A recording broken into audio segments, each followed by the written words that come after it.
To news of Governor Walker's plan to strip state employees of their bargaining rights. The governor says it will save the state millions. Critics say it's a plan that will send many to the poorhouse. News 3's David Douglas has more.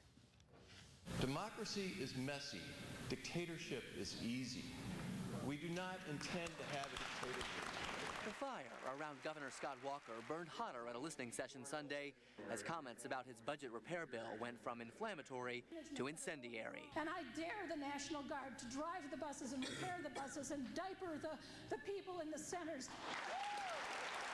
With anger intensifying over the proposed plan to slice the bulk of collective bargaining rights away from public employees, the AFL-CIO hit radio and TV airwaves across the state with a new ad. After 50 years of managers and workers solving problems together, there's now a move underway in Madison to take away the rights of thousands of teachers, nurses, and other trusted public employees. Much of the bill is not about saving money for the state, but about crippling unions and their ability to have a voice in the workplace, and thus the middle class. Republican lawmakers shot back, saying their goal is making up for a $137 million budget gap. And these painful choices are better than the alternatives. No one's going to be laid off. No one is losing their job.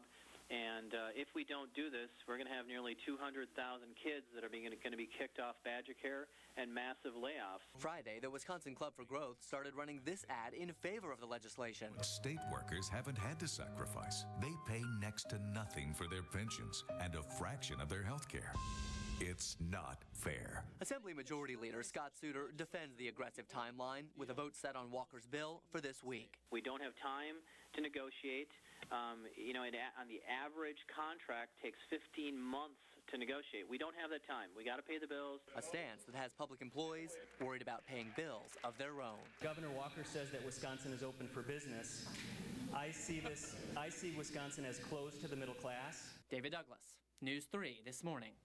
Several rallies were held all over the state this weekend to protest the budget bill. Protesters gathering outside the governor's mansion in Maple Bluff to voice their opposition. They say the bill is an attack on public workers.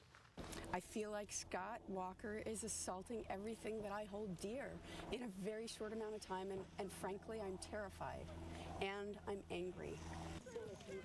The group then headed to the Capitol Square for the rest of the day. In Kenosha County, teachers and other union members demonstrated against the governor's plan. The protest was held in front of the home of Republican State Representative Samantha Kirkman. And in Brown County, nearly 200 union members organized protests outside the homes of State Senator Frank Lassay and State Representative Carol Van Roy. Neither lawmaker was at home at the time of the demonstrations.